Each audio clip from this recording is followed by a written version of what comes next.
Breaking news with Victor Davis Hanson, bringing him back from the Hoover Institution to put things into perspective. Victor, you do that so well. Thank you.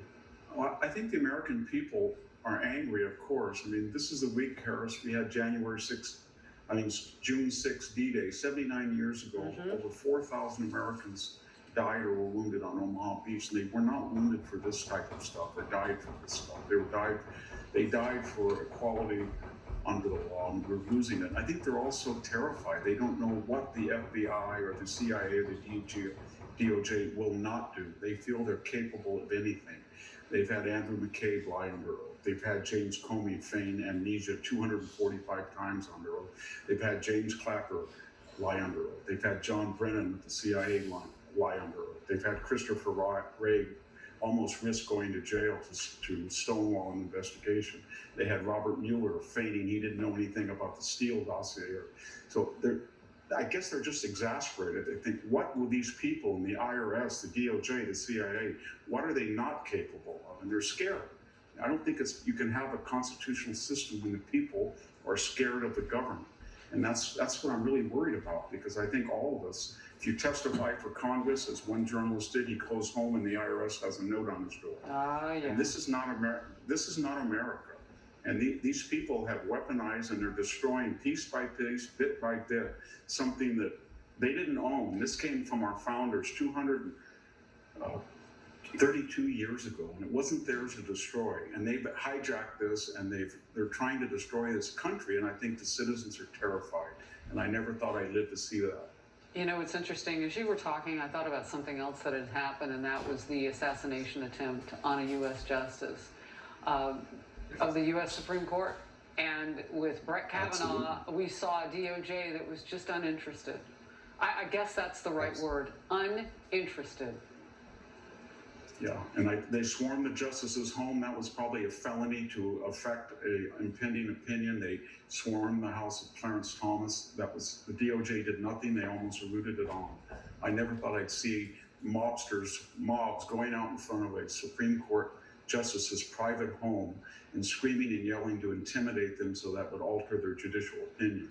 And the DOJ, who were staffed by lawyers, just laughed at them. It's hard to miss. Brett Kavanaugh is a Republican. He's a conservative. He's on that body.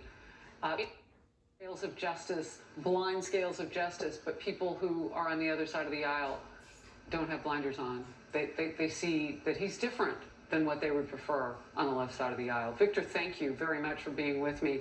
Sean Hannity is now. All right, Ann Harris, thank you. Great coverage tonight. Welcome to Hannity. We begin tonight with this Fox News alert. The 45th president of the United States, the leading 2024 candidate, Donald J. Trump, has now been indicted by Joe Biden's Department of Justice. Now, for the very first time in American history, a sitting president's DOJ has indicted his top political rival ahead of a presidential campaign. Now, here is Donald Trump just a few moments ago. Take a look. Very sadly, we're a nation in decline, and yet they go after a popular president, a president that got more votes than any sitting president in the history of our country, by far, and did much better the second time in the election than the first. And they go after him on a boxes hoax, just like the Russia hoax and all of the others. This has been going on for 7 years. They can't stop because it's election interference at the highest level. There's never been anything like what's happened. I'm an innocent man, I'm an innocent person. They had the Mueller hoax, the Mueller report, and that came out, no collusion after 2.5 years. That was set up by Hillary Clinton and Democrats. But this is what they do. This is what they do so well. If they would devote their energies to honesty and integrity, it would be a lot better for our country. They could do a lot better. They could do a lot of great things. Now, on Truth Social, he also wrote, quote, "The corrupt Biden administration has informed my attorneys that I have been indicted seemingly over the boxes hoax, even though Joe Biden has 1,850 boxes at the University of Delaware, additional boxes in Chinatown in D.C., more boxes at the UPenn Biden Center, and documents strewn all over his garage floor where he parks his Corvette. and which is secured by only a garage door that is paper thin and open much of the time. He continues, quote, I have been summoned to appear at the federal courthouse in Miami on Tuesday at 3 p.m.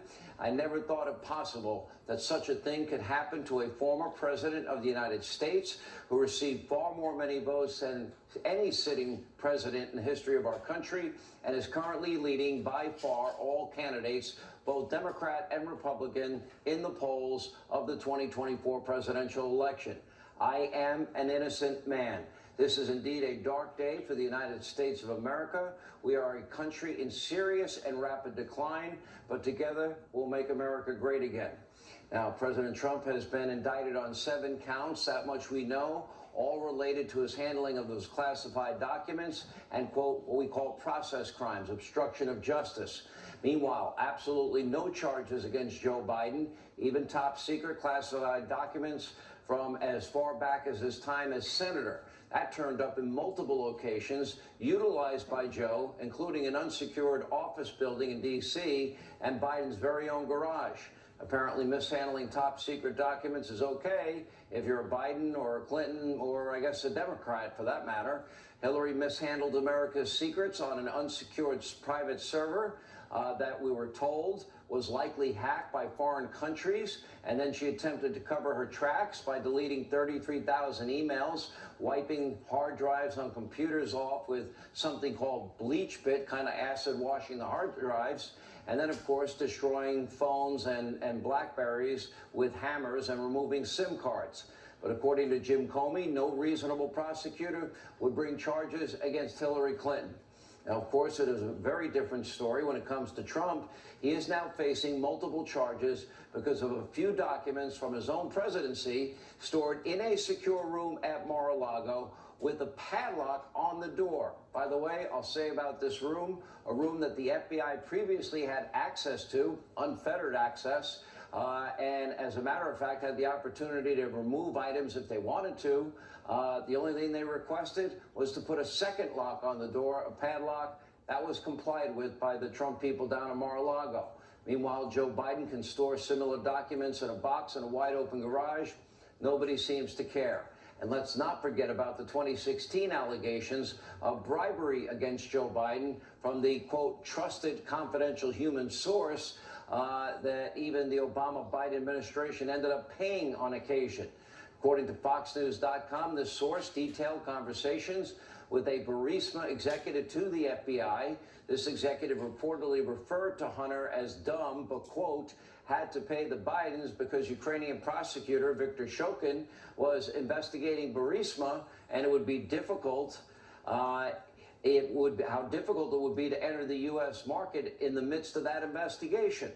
Now, that was, of course, the very same Ukrainian prosecutor that Biden ultimately demanded be fired by leveraging $1 billion taxpayer dollars.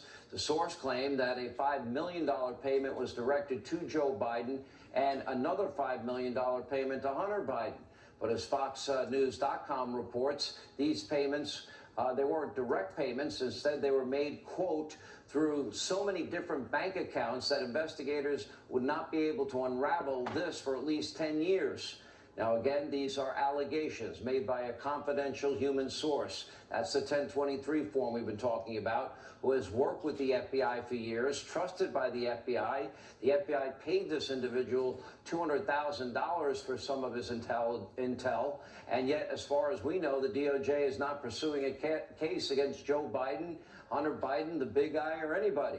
Instead, it's his Republican challenger, Donald Trump, who's now facing the wrath of the DOJ surrounding the storage of documents from his very own presidency. Yes, it is a dark day in America.